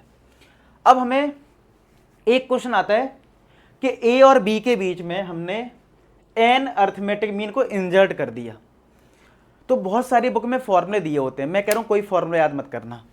a और b के बीच में अगर n अरिथमेटिक मीन इंसर्ट कर दिए तो मैंने अरिथमेटिक मीन की आपको डेफिनेशन क्या बताई कि अरिथमेटिक मीन क्या है कि a और b के बीच में ऐसे नंबर्स तुमने पुट करे कि जिससे रिजल्टिंग सीक्वेंस AP में रहे, किस में रहे, AP में, तो ये जो नंबर्स आपने पुट करे हैं a1 a2 ये अरिथमेटिक मीन है। सिंपल, कई बार अरिथमेटिक मीन का मतलब ही नहीं पता लोगों को, तो क्या है a और b के बीच में कुछ ऐसे नंबर्स पुट करे जिससे कि रिजल्टिंग सीक्वेंस किस में रहे, AP में, तो वो क्या है तुम्हारा अरिथमेटिक अरिथमेटिक मीन है। अच्छा कैसे निकलेगा, सिंपल है, अगर ये a है तो हमने तो अब सीख लिया ना AP में हमारा नेक्स्ट टर्म क्या होता है a plus D, next term क्या होता है a plus 2d, next term क्या होता है a प्लस 3d, ऐसी ये कितना आएगा a प्लस एन डी, और ये क्या आएगा a plus n plus 1 into d. अच्छा आप कहोगे सर थोड़ा डाउट आ रहा है सर, nth टर्म तो हम ये पढ़ते हैं a plus n minus 1 into d, ये an के साथ a प्लस एन डी क्यों आ रहा है। देखो ये तुम्हारा एक्चुअल में nth टर्म नहीं है, ये nth अरिथमेटिक मीन है। थोड़ा ध्यान से देखना, जो यहाँ पे a1 आप देख रहे हो ये एक्चुअल में सेकेंड टर्म है। कौन सा है, देखो ये पहला टर्म तो ये है ना, ये एक्चुअल में सेकेंड टर्म है, तो ये जो nth आपको दिख रहा है देखो ये सेकेंड लिखा ना, ये एक्चुअल में थर्ड टर्म है, एक्चुअल में ये फोर्थ टर्म है। तो जो आप अरिथमेटिक मीन पुट करते हो उसमें अगर 3 है तो वो 3 ही आता है क्योंकि वो एक्चुअल में फोर्थ टर्म होता है, बस इतना ध्यान रखना है। तो एक्चुअल में ये n नहीं है, n प्लस 1th टर्म है। कौन सा है, और ये कौन सा टर्म है, n प्लस 2th टर्म, इसीलिए n प्लस 2 में एक कम हुआ तभी तो n प्लस 1 आया यहाँ, क्योंकि d के साथ एक कम होता है ना। तो बस आप ये फॉर्मेट याद रखो, आप क्वेश्चन आराम से कर पाओगे, कोई फॉर्मूला याद करने की जरूरत ही नहीं है इसमें फॉर्मूला याद करने की जरूरत है नहीं। देखो कम से कम फॉर्मूले याद करो, जहां जरूरत है याद करना नो डाउट, और जहां लॉजिक से काम चल जाए वहां लॉजिक से काम चला लो, ठीक है। अब देखो इस पे क्वेश्चन करवा दूं, 2019 में आया, देखो क्या लिखा है यहाँ पे, इसमें लिखा है M N be the roots of this equation, यानी एक्स स्क्वायर माइनस का 16x प्लस का 39, क्या है हमारे पास एक्स स्क्वायर माइनस का 16x प्लस का 39 इक्वल टू है 0, ये मेरे पास क्वाड्रेटिक है, ठीक है, और एम एन इसके रूट हैं। पढ़ लो आप लोग एक बार, और वीडियो पॉज करके पहले आप ट्राई किया करो खुद से, तुम्हें भाई क्या समझ में आ रहा है। तुम इसको कैसे अप्रोच करोगे, तो पहले तुम इस पे दिमाग लगाओ, तुम जो है इस पे दिमाग लगाओ जरा। तो एक्स स्क्वायर माइनस का 16x प्लस का 39 है इक्वल टू 0, ठीक है। तो एम एन इसकी अगर रूट है तो रूट का मतलब क्या होता है, एक्स की वैल्यू। चलो मिडिल टर्म स्प्लिट करते हैं, तो 3 इंटू 13, 13 और 3 का मल्टीप्लाई 39 होता है, और 3 और 13 16 होता है। तो ये कितना आ जाएगा, x square minus 13x minus का 3x प्लस का 39 इक्वल टू 0। इन दोनों में x कॉमन मिल गया, x माइनस 13, इन दोनों में -3 कॉमन मिल गया, x माइनस 13 इक्वल टू 0। तो एक ब्रैकेट में आ गया x माइनस 13, एक ब्रैकेट में आ गया x माइनस का 3 इक्वल टू 0। तो x माइनस 13 को कर दो 0 के इक्वल, तो x आ जाएगा 13। एक बार x माइनस 3 को 0 के इक्वल कर दो तो x आ गया 3, ठीक है। अब इसमें बोला था n जो है वो m से बड़ा है, तो ये बड़ी वैल्यू है, तो n हो गया 13 और m हो गया 3, ठीक है। अब क्या लिखा था, if 4 terms p q r s inserted between m and n to form ap, वही सेम लॉजिक कि कुछ नंबर्स पुट कर दिए गए हैं और रिजल्टिंग सीक्वेंस ap में है, वही मतलब है, यानी अरिथमेटिक मीन है ये। तो बोला है p q r s को p q r s को रख दिया गया है किसके बीच में, m और n के। तो m हमारा 3 है और n हमारा 13 है। फिर हमें p plus q plus r plus s निकालना है। मैंने बोला कोई फॉर्मूला याद मत करो, हम कैसे करते हैं इस क्वेश्चन को, कि हमारा पहला टर्म a होता है, फिर हमारा a प्लस डी होता है, फिर हमारा ये a प्लस 2d होता है, फिर हमारा ये a प्लस 3d होता है, फिर ये हमारा a प्लस 4d होता है, और लास्ट में जाके a प्लस 5d आ जाएगा कि नहीं आ जाएगा, काम खत्म। क्यों फॉर्मूला याद करना। अब a प्लस 5d अगर 13 के इक्वल है, तो अगर मैं a की वैल्यू यहाँ 3 पुट कर दूं तो 13 माइनस 3 10, तो क्या d2 आ गया। अगर d2 है यानी डिफरेंस 2 है, तो a प्लस डी ये 3 था तो ये 5 हो गया, फिर डिफरेंस ऐड होगा तो ये 7 आएगा, फिर ये 9 आएगा और ये 11 आ गया कि नहीं आ गया। इन सबको ऐड कर दो, 7 5 12, 11 और 9 20, तो 20 और 12 कितना हो गया 32, 32 आंसर हो गया, काम खत्म। तो हमने अर्थमेटिक मीन की डेफिनेशन क्लियर है तो आराम से सॉल्व कर पाएंगे, कोई जरूरत ही नहीं कुछ फॉर्मूले याद करने की। क्लियर हो गया। चलो अब ज्योमेट्रिक प्रोग्रेशन क्या है, ज्योमेट्रिक प्रोग्रेशन जिसमें कॉमन रेशियो होता है। क्या होता है, कॉमन रेशियो, कॉमन रेशियो, जो कि मैंने आपको स्टार्टिंग में बताया था, जो कि मैंने आपको स्टार्टिंग में बताया था। क्या कि अगर मेरे पास कुछ नंबर्स हैं जैसे 3, ठीक है, जैसे मेरे पास कुछ नंबर्स हैं 3 का स्क्वायर, 3 का क्यूब, डॉट डॉट डॉट, ठीक है, ये नंबर्स हैं मेरे पास। अब यहाँ पे अगर मैं देखूँ a2 अपॉन a1 करूँ, अगर मेरा ये a1 है, ये a2 है, ये a3 है, तो a2 अपॉन a1 करूँ तो 3 का स्क्वायर अपॉन 3 कितना आ जाएगा, 3 आ जाएगा। अगर मैं a3 अपॉन a2 करूँ तो भाई 3 का क्यूब अपॉन 3 स्क्वायर तो भी 3 है। तो ऐसे सीक्वेंस को हम ज्योमेट्रिक प्रोग्रेशन बोलते हैं, और यही हमारा कॉमन रेशियो हो गया 3। क्या हो गया, यही हमारा कॉमन रेशियो हो गया 3। तो यहाँ पे जैसे AP में हमारे टर्म्स कैसे चलते हैं, AP में a, फिर a प्लस डी, फिर a प्लस 2d। GP में क्या होता है a फिर AR, क्योंकि देखो रेशियो अगर 3 था तो 3 का 3 में मल्टीप्लाई होगा 3 स्क्वायर आएगा, फिर मल्टीप्लाई होगा 3 क्यूब आएगा, यानी AR स्क्वायर, AR क्यूब, ऐसे ही चलता रहेगा। ठीक है, तो यहाँ पे हमें क्या पैटर्न देखने को मिल रहा है, यहाँ पे हमें क्या पैटर्न देखने को मिल रहा है कि अगर ये मेरा पहला टर्म है A1, ये मेरा दूसरा टर्म है A2, ये मेरा तीसरा टर्म है A3 और ये हमारा चौथा टर्म है A4। तो फोर्थ टर्म में R की पावर 3 है यानी एक कम, थर्ड टर्म में R की पावर 2 है एक कम। तो इसका मतलब है जो nth टर्म होगा क्या वो AR की पावर n-1 होगा। लिख लो जरा, nth टर्म का फॉर्मूला होता है AR की पावर n-1, एक कम हो जाता है AR की पावर n-1। क्लियर है बात, ठीक है। अब इसमें हमारा सम का फॉर्मूला क्या होता है वो भी जरा देख लेते हैं। सम ऑफ n टर्म्स लिख लो भाई, सम ऑफ n टर्म्स। अब सम का मतलब तो आपको AP से पता लग ही गया है, तो इतना ज़्यादा मुझे एक्सप्लेन करना नहीं है।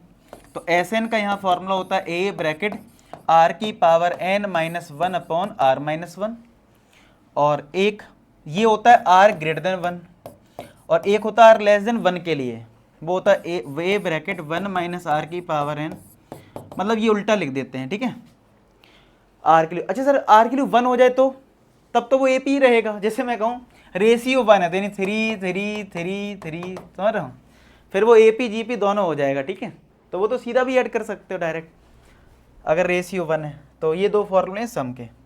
अब देखो इस पे एनडीए में क्वेश्चन कौन सा है जरा देख लेते हैं। लिखा है third term of GP is 3, third term जो है वो जीपी का 3 है, और हमें पता है थर्ड टर्म क्या होता है ए आर स्क्वायर। भाई जीपी का थर्ड टर्म क्या होगा ए आर स्क्वायर, एक कम कर देते हैं। अब बोला है हमें फाइंड आउट करना है प्रोडक्ट ऑफ फर्स्ट 5 टर्म्स, यानी A1 A2 A3 A4 A5, इनका हमें प्रोडक्ट फाइंड आउट करना है A1 A2 A3 A4 A5। तो A1 हमारा A, A2 हमारा AR, A3 हमारा AR स्क्वायर, A4 हमारा AR क्यूब, A5 हमारा AR की पावर 4, यही तो है। A1 A, A2 AR, A3 AR square, A4 AR cube, A5 हमारा AR की पावर 4। तो A हमारा कितने बार हो गया 1 2 3 4 5। R में क्या होगा, यहाँ पावर 1 है 2 है, तो बेस सबका सेम है, पावर ऐड हो जाएगी, तो 1 + 2 3, 3 + 3 6, 10 हो जाएगा। क्या मैं इसको AR स्क्वायर की पावर 5 लिख सकता हूँ, और AR स्क्वायर कितना है 3, तो 3 की पावर 5 आ जाएगा, कितना हो गया 3 की पावर 5 कितना होता है 243, 3 की पावर 4 होता है 81, 81 का 3 में मल्टीप्लाई करोगे तो 243 आ जाएगा। उम्मीद है ये क्वेश्चन आपको समझ में आ गया हो, ठीक है। नेक्स्ट देखो क्या है। अच्छा नेक्स्ट हमारे पास थोड़ा सा 2 क्वेश्चन इस पे बेस्ड हैं, अच्छा क्वेश्चन है, देखते हैं क्या लिखा है। आप लोग पहले पढ़ लो इसको थोड़ा सा, ऐसे क्वेश्चन आते हैं 2 क्वेश्चन सही हो जाते हैं अगर ऐसे क्वेश्चन फंस जाए तुम्हारा। तो भाई इसमें लिखा है, क्या लिखा है इसमें भाई, given that log xy comma log zx comma log yz are in GP, ठीक है, log yz are in GP, X Y Z 64 है, और X cube plus X cube Y cube Z cube are in AP। फिर option दे रखे हैं क्या, which on one of the following are correct, X Y Z किस में है ये बताना है, और फिर X Y y z z x किस में ये बताना है। यानी पहले हमें इन कंडीशन को सॉल्व करना पड़ेगा, उसी से डिसाइड होगा एक्स वाई जेड क्या है। मेनली ये पूछ रहा है कि एक्स वाई जेड जो नंबर्स है ना वो किस में है, तो इसका सिंप्लीफाई तो करना ही है। तो देखो अगर ये जीपी में है, अच्छा जीपी की एक कंडीशन आपको बता दूं, जैसे अगर मेरे पास, मैंने बताया था कि अगर मेरे पास 2 नंबर हैं A B, तो इनका अर्थमेटिक मीन बोला था A + B/2, या मैंने बोला था अगर 3 नंबर ABC AP में है तो मैंने क्या सिखाया था, मिडिल टर्म का double sum of first and third, यही सिखाया था। अगर 3 टर्म्स GP में है, ABC GP में है, तो इसका याद रखना मिडिल टर्म का square is equal to product of first and third, यानी AC, यानी B स्क्वायर किसके इक्वल AC के इक्वल, ठीक है, B स्क्वायर किसके इक्वल AC के। क्लियर है बात, ये हमारा GP है।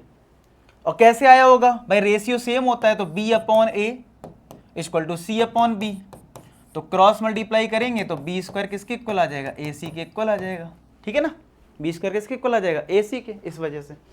तो हमें यहाँ पे बोला था ये GP में है, तो ये 3 नंबर है ना 1 2 3, तो GP कंडीशन क्या है, बीच वाले का स्क्वायर यानी log zx का square equal to log xy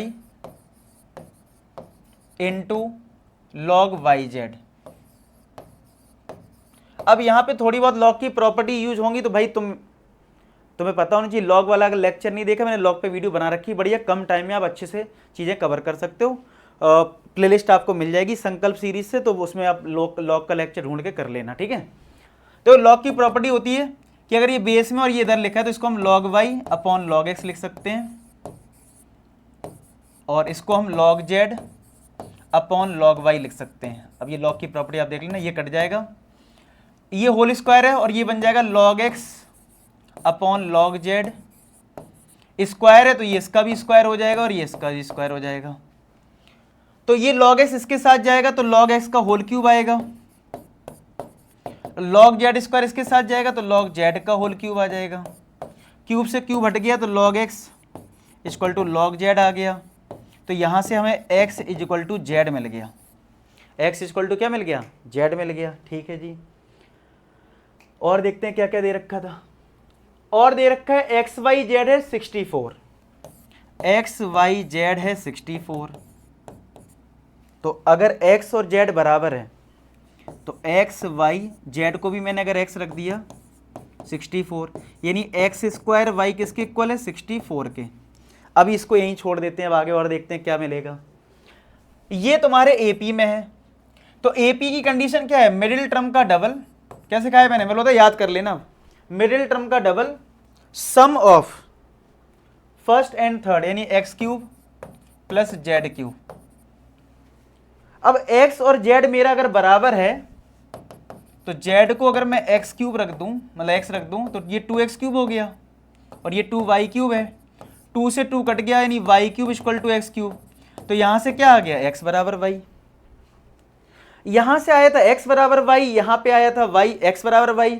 तो क्या मेरा x बराबर y बराबर z तीनों बराबर है।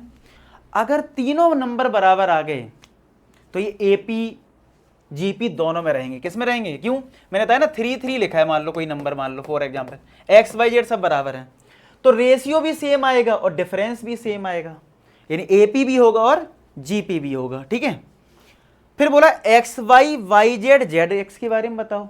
ये क्या आएंगे, ये भी तुम्हारे दोनों में आएंगे एपी जीपी। क्यों, देखो मान लो इस एग्जाम्पल समझो 3 3 तीन नंबर सेम है, अगर मैं इन दोनों को मल्टीप्लाई करूं 9 आएगा, इन दोनों का मल्टीप्लाई करूंगा 9 आएगा, इन दोनों का मल्टीप्लाई करूँ 9 आएगा।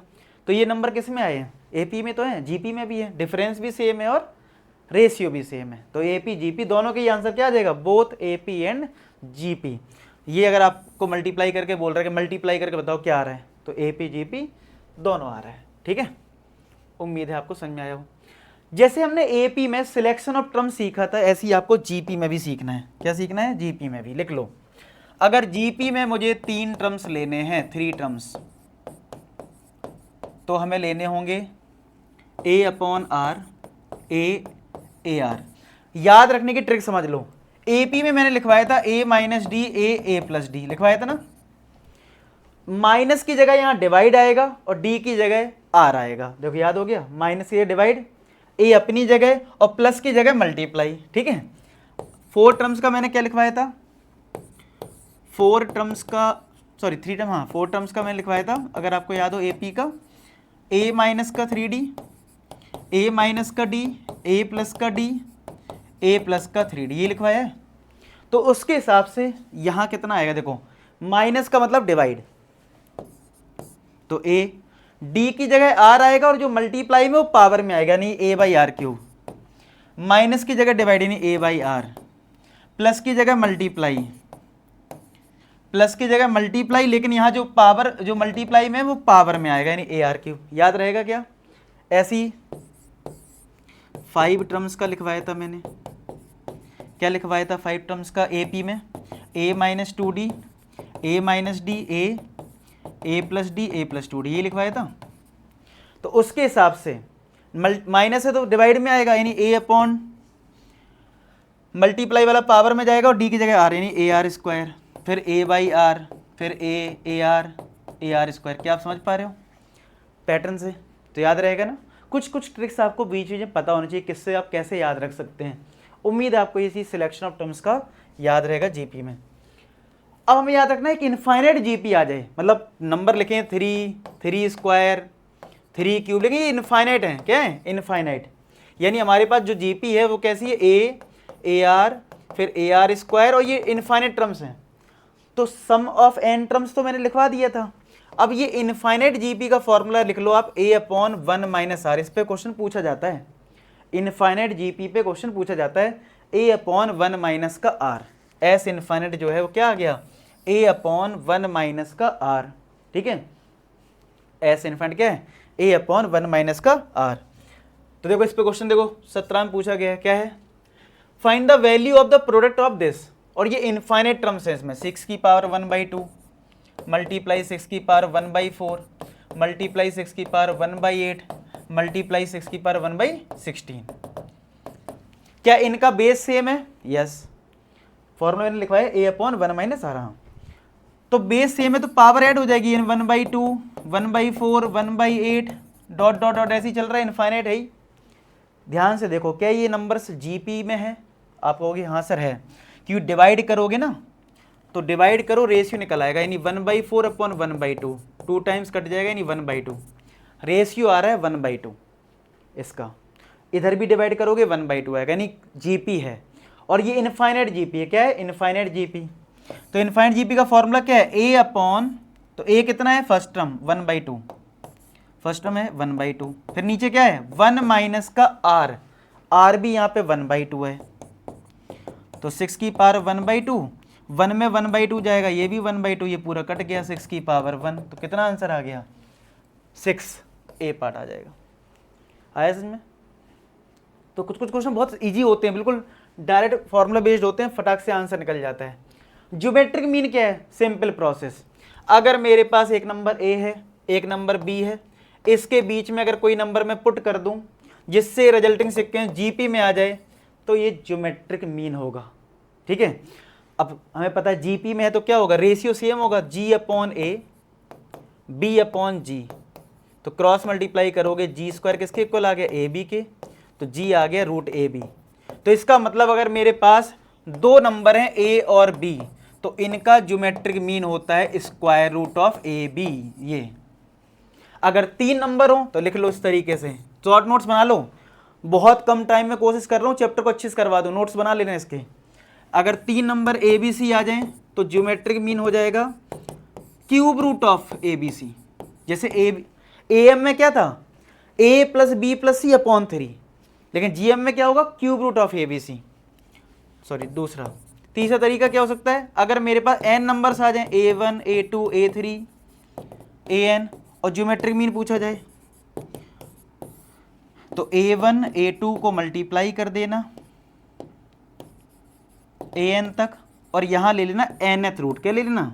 जैसे स्क्वायर रूट आया, क्यूब रूट आया, ऐसी nth रूट आ जाएगा अगर हमारे पास n नंबर्स होंगे। ठीक है, तो ये ज्योमेट्रिक मीन हो गया। सेम तरीके से जैसे मैंने बोला, अगर दो नंबर के बीच में हमें कुछ नंबर्स पुट करने पड़े जिनको हम ज्योमेट्रिक मीन बोल रहे हैं, तो कोई फॉर्मूला याद नहीं करना है। जैसे ये एक नंबर ए है, एक नंबर बी है, और मैंने यहाँ पे n ज्योमेट्रिक मीन पुट कर दिए, G1 G2 G3 dot dot dot Gn। ठीक है, तो इससे क्या हो जाएगा? ये जीपी में रहेगा। किस में रहेगा? जीपी में। तो कोई दिक्कत नहीं, पहला टर्म हमारा ए, फिर नेक्स्ट क्या होगा? ए आर, फिर नेक्स्ट क्या होगा? ए आर स्क्वायर, फिर हमारा ए आर क्यूब, फिर हमारा ए आर की पावर n, और ए आर की पावर n+1। अब कंफ्यूज मत होना, वही लॉजिक है कि आप कहोगे सर यहाँ तो n टर्म में एक कम होता है, ये तो बराबर है, वही सेम लॉजिक। एक्चुअल में G1 जो है वो सेकेंड टर्म है, ये हमारा थर्ड टर्म है, तो ये कौन सा टर्म है? n+1th टर्म है, और ये लास्ट वाला कौन सा है? n+2th टर्म है, इसलिए इसमें एक कम हुआ तो n+1 आया, n+1 में एक कम हुआ तो n आया। तो बस आप तो पुट कर देना और ये वैल्यू ए आर रख देना, खुद ही पता लग जाएगा, सॉल्व हो जाएगा। ठीक है, तो कोई फॉर्मूला याद मत करो। Relationship between A M and G M याद रखना। अब आपको दो नंबर अगर ए और बी मैंने दे दिए, तो मैंने बता रखा ना कि दो नंबर का arithmetic mean a plus b upon 2 होता है, और ज्योमेट्रिक मीन दो नंबर का क्या होता है? Square root of a b. तो अब आपको याद रखना है कि अर्थमेटिक मीन जो होता है वो हमेशा ज्योमेट्रिक मीन से बड़ा होता है। ठीक है, आपको ये कंडीशन रिलेशन याद रखना है कि अर्थमेटिक मीन की जो वैल्यू होती है वो ज्योमेट्रिक मीन से हमेशा बड़ी होती है। इसका रिजल्ट याद रखना बहुत ज़रूरी है, इस पर क्वेश्चंस बन जाते हैं। कैसे देखते हैं, एंड ये 2019 में आया। क्या है? बोला मिनिमम वैल्यू बताओ किसकी? a² x plus b² y की, इसकी मिनिमम वैल्यू बताओ। तो अगर मेरे लिए ये नंबर a है और ये नंबर b है, तो अगर मैं लगा दूं arithmetic mean greater than geometric mean, तो मैंने क्या कंडीशन बताई? अर्थमेटिक मीन होता है a plus b/2, geometric mean होता है रूट ए बी। तो a मेरे लिए क्या है? a² x, यहाँ पे a की जगह रख दो। b मेरे लिए क्या है? b² y upon 2 square root of a b, यानी इन दोनों को मल्टीप्लाई कर दो, a² x b² y। तो यहां से कितना आएगा देखो, A square x plus B square Y upon 2 is equal to, sorry greater than equal to A square B square X Y, यही तो आया, और एक्स वाई के लिए सी स्क्वायर के इक्वल है, तो स्क्वायर रूट करोगे तो क्या ए बी सी हो जाएगा, तो a square x plus B square Y upon 2, इस ए बी सी आ गया, 2 को इधर भेज दो, तो a square x plus B square y greater than equal to 2abc आ जाएगा। तो यानी इसकी वैल्यू जो है वो 2abc से बड़ी है, तो मिनिमम वैल्यू क्या हो जाएगी, 2abc हो जाएगी। तो ऐसे क्वेश्चंस बन जाते हैं, मिनिमम वैल्यू बताओ, मैक्सिमम वैल्यू बताओ। तो आपको याद रखना है कि अरिथमेटिक मीन जो होता है वो ज्योमेट्रिक मीन से बड़ा होता है, और ये कंडीशन आप लगा सकते हो, ठीक है। अब हार्मोनिक प्रोग्रेशन क्या है, बिल्कुल सिंपल डेफिनेशन। अगर मेरे पास 3 नंबर्स हैं ए बी सी, इनको मैं एचपी में बोल दूंगा, हार्मोनिक प्रोग्रेशन में बोल दूंगा, कब, इफ इनका रेसिप्रोकल यानी 1/a 1/b 1/c किस में आ जाए, एपी में, काम खत्म। यानी कोई चीज अगर आपको हार्मोनिक प्रोग्रेशन में दे रखी है तो वो हार्मोनिक प्रोग्रेशन में तब मानी जाएगी तब जब उनके रेसिप्रोकल जो है वो किस में हो, एपी में हो, काम खत्म, ठीक है, क्लियर होगी बात। और अब अगर ये एपी में है तो सारे फॉर्मूले एपी वाले लगा देना, काम खत्म। क्यों, तुम कोई फॉर्मूले याद मत करो, जैसे तुमसे कोई भाई इतने नंबर्स हैं, 10 नंबर हैं, एचपी में है, सबको रेसिप्रोकल कर देना, एपी में आ जाएगा, एपी का फॉर्मूला लगा देना, क्या दिक्कत है, ठीक है। जैसे ये क्वेश्चन है, क्या लिखा है, x, 3y2, z, ये हमारे एपी में बोले हैं, मतलब एचपी के लिए कोई अलग से फॉर्मूला आपको याद नहीं करना है, ठीक है। फिर क्या है, x, 3, z जीपी में है, ठीक है जी। फिर बोला है which one of the following in HP, मतलब इन सब में कौन सा एचपी में है, ठीक है। तो देख लेंगे, पहले इनको सॉल्व कर लेते हैं, इससे हमें क्या मिल रहा है, फिर एचपी का देख लेंगे क्या है, ठीक है। एचपी का मतलब है कि इनका अगर रेसिप्रोकल करेंगे, देखो ये बोलो which of the following are in HP, तो अगर ये नंबर एचपी में है, मतलब ऑप्शन की मैं बात कर रहा हूं, तो इनका रेसिप्रोकल 1/x 1/6 1/z, पहला ऑप्शन की बात करूं तो किसमें होगा, एपी में। ऐसी दूसरे का क्या होगा, 1/x 1/4 1/z किसमें, एपी में, समझ रहे हो। तो यानी हमें ये देखना पड़ेगा कि एपी में क्या है, ठीक है। तो इससे पहले हम ये सॉल्व कर लेते हैं, उससे आइडिया लग जाएगा। चलो, अगर ये नंबर एपी में है तो मैंने क्या सिखाया, मिडिल टर्म का double is equal to sum of first and last, तो x प्लस जेड हमें मिल गया 3 के इक्वल, ठीक है, ओके। अगर ये जीपी में है तो मिडिल टर्म का स्क्वायर यानी एक्स जेड कितना मिल गया, 9 के इक्वल। तो यहां से हमें x प्लस जेड मिल गया, यहां पे एक्स जेड 9 के इक्वल, 2 रिजल्ट हमारे पास आ गए, ठीक है। तो अगर मैं पहले ऑप्शन को वेरीफाई करके देखता हूं, अगर नहीं आएगा दूसरा देखूंगा, तो पहले ऑप्शन के अकॉर्डिंग मेरा 1/x 1/6 1/z किस में होना चाहिए, एपी में, क्योंकि ये एचपी की बात कर रहा था कि कौन सा ऑप्शन एचपी में है। तो हमें पता है कि अगर कोई नंबर एचपी में है तो उसका रेसिप्रोकल किस में होता है, एपी में। और मैंने बोला एपी के फॉर्मूले में पता है, तो एचपी का ज़्यादा रोल होता ही नहीं है, ठीक है। अब देख लेते हैं ये ऑप्शन सही है नहीं है। तो अगर ये एपी में मैं मान लेता हूं अगर सही है तो क्या होना चाहिए, मिडिल टर्म का double is equal to sum of first and third, यानी कि 1/x प्लस 1/z। तो अगर x z एलसीएम लिया तो z प्लस एक्स आएगा, ये कट के 1/3 आ गया। x प्लस जेड की वैल्यू 3 है और x z की वैल्यू कितनी है, 9 है। तो क्या ये 1/3 इक्वल टू, यानी सही आ गया, तो इसका मतलब पहले ही ऑप्शन सही हो गया, आपको आगे बढ़ने की जरूरत नहीं पड़ी। हाँ, अगर सही नहीं होता, इक्वल नहीं आता, तो और ऑप्शन भी चेक करे जाते, ठीक है। तो नेक्स्ट है हार्मोनिक मीन, सेम तरीके से जैसे ए और बी के बीच में हम जब दो नंबर कोई नंबर पुट करते हैं और उससे रिजल्टिंग सीक्वेंस एपी में होता था तो एम बोलते थे। फिर अगर ज्योमेट्रिक मीन में क्या होता था कि दो नंबर ए बी हैं, उनके बीच में अगर नंबर पुट करा जीपी में आया। तो अगर ऐसी मेरे पास दो नंबर हैं, उसके बीच में मैंने कोई एक नंबर पुट कर दिया जिससे ये हार्मोनिक प्रोग्रेशन में होगा, तो ये जो एच है वो हार्मोनिक मीन कहलाएगा। अब ये निकालना अगर मुझे है तो कितना, कैसे आएगा, पहले आपको एपी में कन्वर्ट कर लेना। एचबी का क्वेश्चन आए तो एपी में कन्वर्ट करो, यानी 1/a 1/h 1/b, किस में आ गया, एपी में आ गया। अब एपी की कंडीशन क्या है, मिडिल टर्म का डबल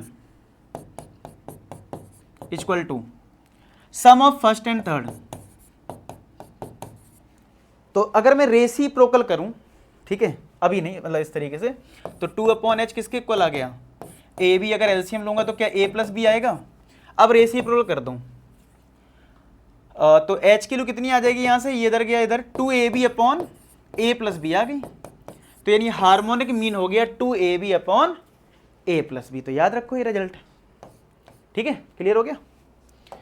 ऐसी अब लिखा है if the harmonic between 60 and x is 48।